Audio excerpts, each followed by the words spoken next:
So we're here at Colorado Anime Fest with Matthew Mercer. Welcome to the convention. Hey, happy to be here. How's your impression of the con been for your first year so far? First year convention is always a phrase that, immediately fills me with a little bit of a chill from previous experience. But no, this year, this convention has been phenomenal. You can tell that it's been run by a lot of vets who've had a lot of experience in the convention scene, and everything's run very smoothly. Everyone's been very attentive and positive, and the attendees have been awesome, and the panels have gone great. So I've thoroughly enjoyed my experience here. Yeah. Nice. What has been your highlight so far this weekend? Would you say? Outside of the convention, going to Casa Bonita for dinner for Valentine's Day. That was an experience, to say the least. At the convention, actually, honestly, the panels have been fun. I really enjoyed the signings. For me, a lot of the experience here at the convention is being able to meet and have contact and converse with all the fans one-on-one. And there's just been so many very legitimately sweet people that have come through and have great stories to share and very positive, and it's been really, really cool meeting everybody. So to me, that's been my highlight so far, definitely. Awesome. And then obviously you've had some big roles recently. So like, did Attack on Titan when it blew up? Like, was it a surprise? Were you surprised with how popular it became when you were working on it? Yeah, I knew it had some rise in popularity. I remember it was still just starting to air in Japan. And that Anime Expo that year in LA, I just kept seeing all these people wearing these brown uniforms and carrying little giant drink disposal machines on the side of their body. I was like, what is this going on? And it just kept growing more prominent with more events. And so finally I looked up the show and watched it. It was available on Netflix. And I was like, what? Why is this show so awesome? So I was already a fan of it before I even got involved with it. And even then I wasn't prepared for the reception. Like from Toonami and stuff, from TV? Yeah, I was not prepared. It's been really cool. It's been overwhelming, and I'm very, very humbled to be able to be a part of it, let alone my favorite character on the show. So that was pretty fantastic. Probably like the most popular character on the show. Like, that's no the pressure. biggest merch I've ever seen from that show is always Levi. No pressure at all.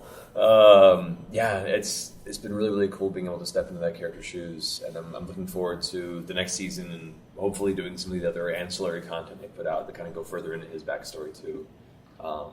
Yeah, I'm totally stoked, completely. Nice.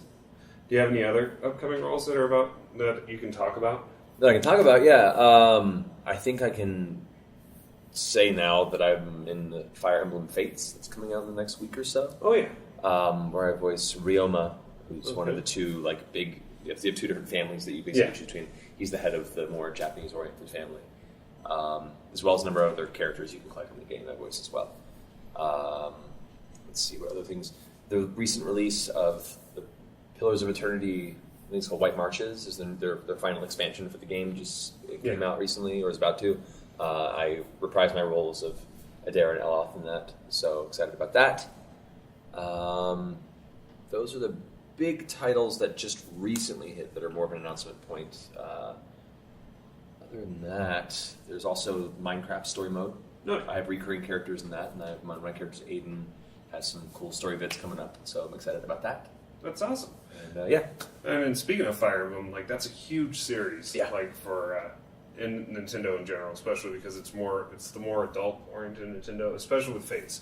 Yeah. So there's been a ton of controversy with Fates on marriage and face rubbing and stuff like that. But Yeah. I imagine working for a company that's so kid-friendly, it must be awesome to be able to just record something so dark from them. Yeah, no, Nintendo, like you said, it's always so family-oriented. So it's neat that, number one, they're bringing a series over that is, a lot more mature in the way it handles the story aspects, the conflict, and, aside from a few maybe culturally inappropriate things, between there are discrepancies between Japan and America as far as what is considered okay. Then some of those changes are understandable. But overall, the real core of it all remains untouched and unscathed. And I'm excited that the series is doing so well, which enables them to continue to bring it over, for the most part, unscathed. And that's exciting for me, let alone be part of the previous one and this one as well. I was like, oh man, this is cool. Awakening was amazing. Oh man, such a good game. And then this one, I think it's the darkest game they've written because regardless of what family you choose, there's a lot of depth based upon that choice. Yeah. So. Yeah, I'm liking this new trend in storytelling that isn't afraid to go into more tumultuous and more Shakespearean almost. Yeah, I think death is a very it's a terrible thing, but it's also a very important story driving linchpin in a lot of literature and a lot of storytelling. Period. And I feel like there's been a trend, especially in American culture, to shy away from the discussion of it for fear of it's too dark for kids. And I think there's an element of that you need to respect a younger audience to be able to deal with it and learn with it. And yes, it is a dark thing to talk about, but it's also an important part of growing into a human being and being prepared for some of the darkness that there is in the world inherently. And so I think it's great that people are beginning to respect the audience more and being allowing themselves to tell these stories to a younger audience in a way that understands that they can probably handle it. Nice. Do you have Any questions? Yeah. Yes, please. Throw them at me. Yeah. Well, I guess we've already touched on Fire Emblem. Where to begin with this? So I was actually going to begin with how did you get into voice acting, and particularly which flavor of voice acting do you prefer? My initial inspiration for performing arts in general came through theater, being on stage. Began in high school and then got involved in a lot of community theater and did a lot of musical theater and other forms of stage production. So that was where I initially got the bug as a performer. Simultaneously, I grew up a pretty fervent indoor kid, watching cartoons and playing video games. So I reached a point in my life where I tried to find a way to combine both passions, and voiceover seemed like a route I could choose. And it's one of those things where you don't want to just focus on one in particular. You kind of have to hit all angles at once in hopes that one of them pick up. Because it's a very competitive industry. And so I spent years doing little things on the side whenever they had the opportunity, working the day job, paying the rent, being a responsible adult. And I eventually reached a point in my life where I wanted to really give it all I could. And that way, at least if I failed at it, I know I gave it what I could and I can move on without any regrets. I'm a firm believer that nothing is worse than looking back on your life and saying, oh, if only I had given it a shot. It's better to have tried and failed than to never have tried. And so I saved up some money, I quit my job, I downsized to a very tiny studio apartment in North Hollywood and ate a lot of ramen and whatever would subsist existence. And I hit the pavement hard, auditioned a bunch, went to a lot of workshops, put my name out there, and just, in the face of adversity and rejection, kept pushing. And so that's kind of how I went from wanting to get into voiceover to eventually pushing into it over many years of difficulty, hardship, and eventual victory. Were you a chicken or beef guy? I grew up a beef guy. I've converted to chicken since. Roasted or regular? Roasted. Roasted chicken, These are questions that haunt me. That's okay. The core of the human being lies in these questions. So from there, getting into that, moving from the North Hollywood apartment, video games, anime, which one do you prefer? Or do you just kind of take them? I know you take them as you get them. Yeah. You're happy to have work, period. And each format has its own benefits. Anime and foreign dubbing is an interesting challenge as a performer because on top of the fact that you have to bring the character persona, you have to interpret the dialogue and try and stay in that emotional pocket where the character would lie to give a believable performance. You also have to fit that performance into a very confined space, so a very specific length of time with the right beats and pauses and match pre-existing animation. That is a really interesting challenge. So you have to take the emotional investment of a performer and layer that with the technical aspect of an audio engineer. And that kind of balance makes it a fine dance. Not a lot of actors can pull it off. And plus, you're also fighting the wave of the unfortunate name that anime got from the 90s and 80s. So there's always that uphill battle of trying to prove that no, English dub is pretty good when you get some good, passionate people behind it. So that's a really interesting experience. Video games and Western animation, you have a little more flexibility for the most part. You have the opportunity to perform at whatever pace seems natural for you. You create the character. A lot of it's based on where you want to take it, where you want to build it, and that flexibility as a performer lets you kind of be unleashed, and you can take pauses where you feel it's necessary. You can really make it your own. So I like the aspect of freedom that you get with a lot of video games and Western animation, but I like the technical challenge of working in Japanese dubbing. Were there any particular roles that stood out in your career that you were very proud of, or that you rather enjoyed a lot? Yeah. As far as anime goes, I'm really proud of Kiritsugu Emiya in Fate Zero. That series in general is one of my favorites ever. Just an unbiased, person who enjoys anime. I love that show. But that character also was a very, very complex and very subtle character that, as a performer, especially in a genre that is littered with very over the top, kind of balls to the wall characters, it was kind of nice to bring something that was more cinematic and more dynamic in its subtlety. And so I absolutely loved Kiritsugu. When it comes to games, I had a special place in my heart for Leon Kennedy, so when I got to pick up that role, that just had a special geek point in my heart. I actually really enjoyed being McCready in Fallout 4, partially because I'm a huge Fallout fan since the very beginning. Oh, yeah. Like, play all those from the, even the bad Brotherhood of Steel strategy game. But that character also had a lot of dialogue, and a lot of really emotional beats for him, even just as a companion character, and so that was a fun experience for me as an actor. Have you put much time into the new Wasteland? Oh yeah, on my second playthrough. Who are you supporting the most, or? Well, my first game I went through was supporting the Railroad, and pushed through that just because they were kind of the weirdest. And, have you ever pulled for the synths? I'm thinking about it for the second playthrough. I can't do Brotherhood. I did Brotherhood in previous games, and they're just too militaristic for me. I was like, I can't get behind this. Plus, it's too fun to blow up their giant Zeppelin. I like the militiamen, like those the Minutemen. Minutemen? Yeah. I would if Preston Garvey wasn't so wooden. Oh yeah. I can't deal with him. He, if not for him, I would have probably gone with the Minutemen because they're more my speed of being, the moral for the lesser man. But Preston Garvey being like, hey, I have another mission for you. Go to this farm. No, I can't. Sorry, Minutemen. You're going to have to deal with that one. Yeah, exactly. Have fun getting your ghouls again.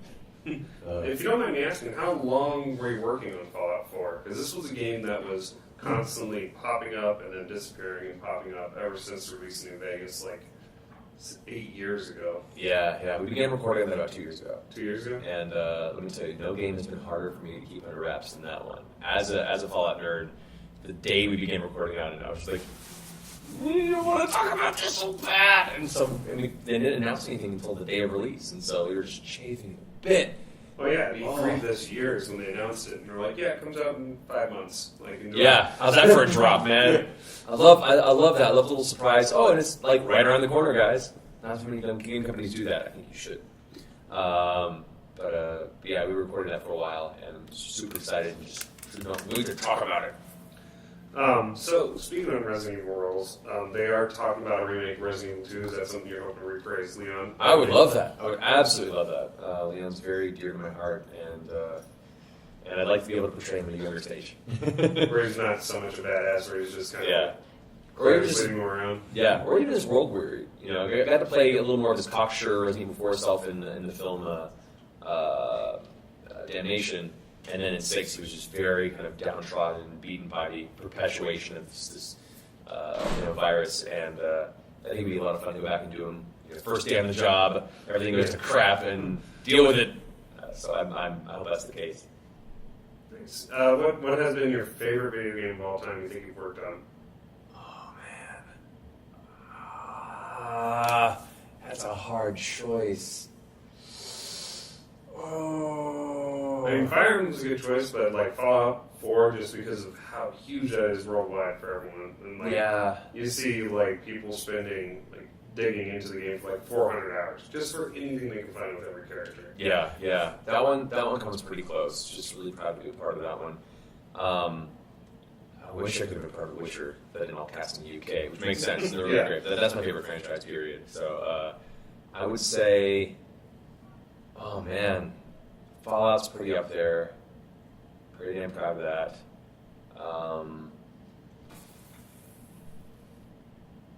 Pillars of Eternity, man. I have to go with that one as well because I grew up in Baldur's Gate. I spent, PC RPGs. That was my jam back in the day. Planescape Torment, like that was.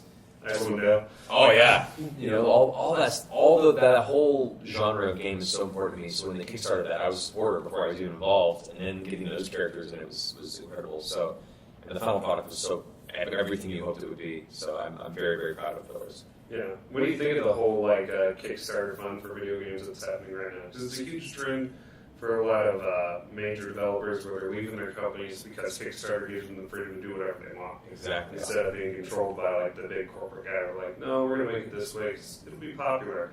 I think it's phenomenal. I think it's definitely had its hiccups. There have been a number of horror stories of people who didn't have the experience or the information to truly deliver the promises they gave, and that's put a little bit of trepidation in adopting a lot of it. But there have been a lot of companies that have come out and made incredible things and made their promises. The City in Pillars being a great example of that. So I hope it's a growing trend because one, it allows the community to be directly involved in the development of a project they love, and I think that that's a great collaborative atmosphere to build between the developers and the community. I think that it's as opposed to being this removed consumer and provider relationship, it becomes an all-inclusive, positivity breeding atmosphere, which is great. And like you said, it removes the middleman of the publisher, which, some publishers have been really good, but there's also been a lot of publishers that are very confining when it comes to what the final product they expect it is to become. And they get so involved in what the devs want to create that it ends up being changed down the road to something that it wasn't what they intended it to be. Konami's a great example of that. Oh, yeah. Oh, that's a... Kojima, I am very excited to see what happens in the near future since that whole thing happened. And it's a perfect example of sometimes, and not all of them like that by all means, but there are some, and I have a lot of friends who work on the dev side that, they have wonderful ideas that don't get to see the light of day because they aren't as marketable, or it wasn't what this person on the publishing side saw it being, and I think it's great now that they can just go directly to the community and be like, do you want us to make this? Okay, then let's make this, and go directly to that final product. It's phenomenal. Oh yeah, it's amazing to see some games funded within a day. So Bloodstained Ritual Night from the creator of Castlevania. Yeah. I think that has the highest Kickstarter goal because of how fast that, they were just adding tiers, they're just like, oh crap. I guess people like this Castlevania thing. Okay. What else are we going to do? Oh man, no, I'm really excited to see what goes forward with that earlier. But yeah, no. So overall, your entire experience here at Colorado Anime Fest, what is the number one thing for you to take home that you're happy about? I would say, wow, there's a lot of different moments. The people have been phenomenal. You get a wide variety of personalities, a lot of conventions, and different fandoms and stuff, and everyone's great in their own way. But this week in particular, everyone's been excited, respectful, and genuine. And it's to be so consistent in those three paths has been an absolute delight. So I've had such a wonderful time, and I'm really grateful that everyone's been so awesome this whole weekend. Oh yeah.